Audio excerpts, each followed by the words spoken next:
What is literacy?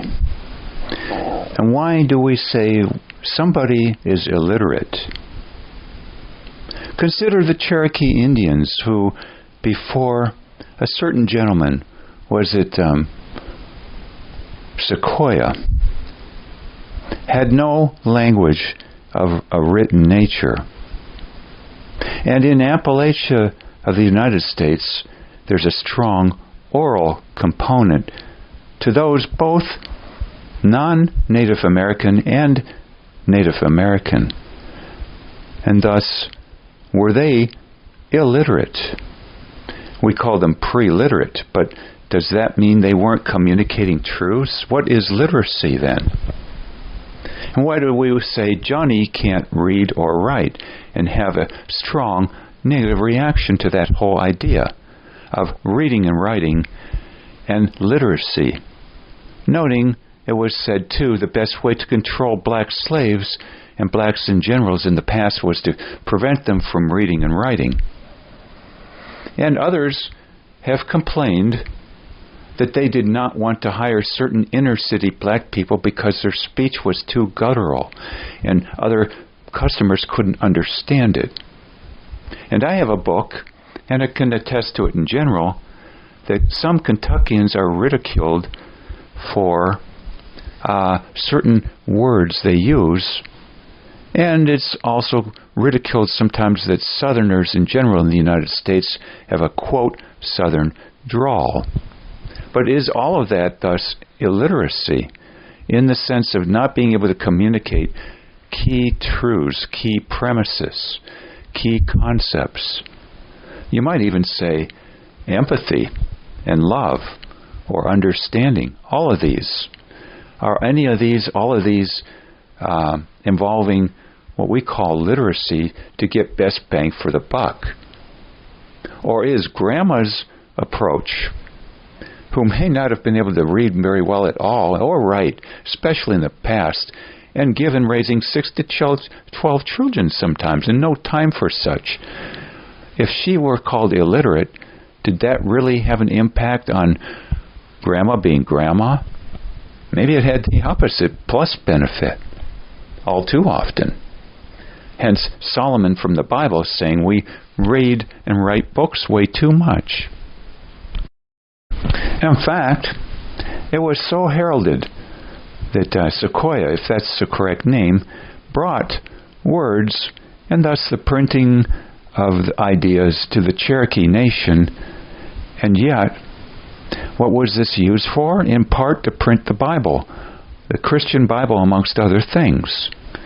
Was that thus a total step forward in and of itself to get words in print rather than oral tradition and then use this to promote a religion per se? What if, in fact, we said alternatively these words were then used to promote a cult? Take the cult of your choice. Yes, literate in the sense we can now promote a cult where before we spoke about things orally. Hence, storytelling around the campfire idea in general and our love of stories. Stories are not part and parcel of talking about literacy, are they? And reading and writing. What are we communicating thus with our literacy, and what built-in misconceptions are even involved in the words themselves, whereupon maybe these misconceptions weren't so far-flung spread when we didn't have the words in print. Maybe even people who use words a lot in print are a totally different animal, a different type of person than people who tell stories, because words are written and read in isolation, whereas stories are told, quote, around the campfire and in unison with people.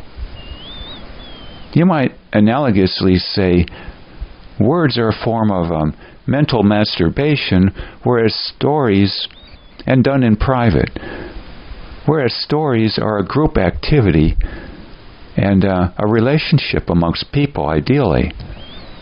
So the minute you get words in print and more, quote, literacy, maybe we have more what you call mental masturbation and more and more isolation, what psychologists used to refer as schizoidism, whereas the pre-literate generations and world did things orally communicated, of course, around the campfire. That even being a key positive component, I believe, of all religions. Time magazine has had an article, in fact, every few years of how Christians live longer on average and why that might be so. Perhaps it's the storytelling tradition, the group activities of meeting together for what faith meets only in isolation, in groups of one, through reading scriptures and never getting together. What good, thus, is literacy to read the Bible, say, of the Christian faith if it's read in isolation? That's why we go, if you go to church, to hear sermons not over your phone, but in person amongst other people. It's a group activity. It's a storytelling activity. Thus, for the time you hear a sermon, say, a storytelling around a campfire of people called a congregation, this is not a matter of literacy. In fact, while you hear the story, you might argue you are a pre-literate person. The minute you go home and read, that's when you are applying, through isolation, literacy, isn't it?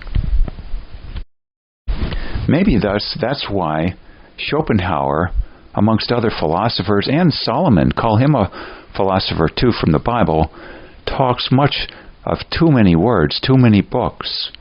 Books, in part, being not a group activity, and enshrining inbuilt into the certain word usage is much misconceptions even there.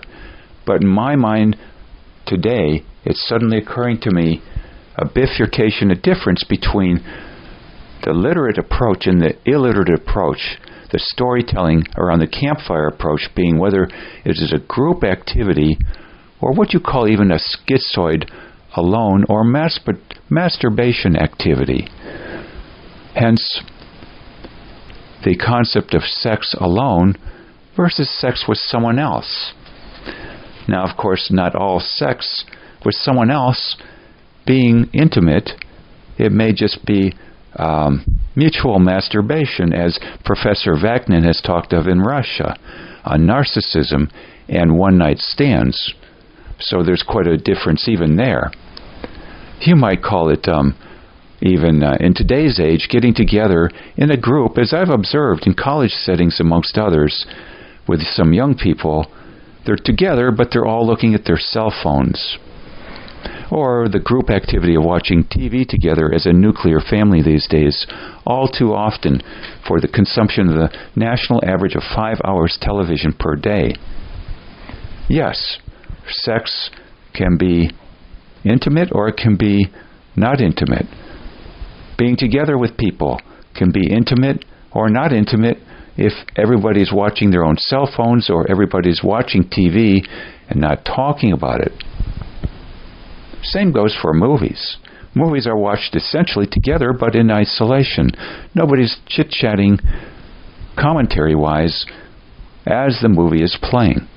Although you can buy movies, including the wonderful movie, The Unforgotten Life, I believe it's entitled, with Robert Redford and Morgan Freeman, where there is an attached monologue or narration throughout the whole movie. But to recap, in general, literate people consume information in private, just like sex can be consumed in private through what you call masturbation, or if sex is conducted with another partner, you could call it, if a one-night stand under some circles, a mutual masturbation activity, hence the disgusting feelings some people have when going home after a one-night stand. Thus, the one-night stand was an activity in which really there was no communication. It was all done basically without communication, yet an activity. Just like reading can be, generally speaking, I believe all too often, an isolatory activity. I might have to add that this then can be why some people consume hundreds and hundreds of romance novels or Western novels or even some not so great sci-fi novels or horror novels or fantasy novels. If they're not good at relating with people because they're not good at intimacy, but this all can be consumed in private. And yes, they are all literate. If they were, quote, illiterate and couldn't read and write, they would have to get together with people to discuss matters in general. And then this would be a key component, I believe, of the illiterate generations, the illiterate cultures, the pre-literate cultures. They got their information and they spent their time much more with people than with isolatory activities. Period, cut and print.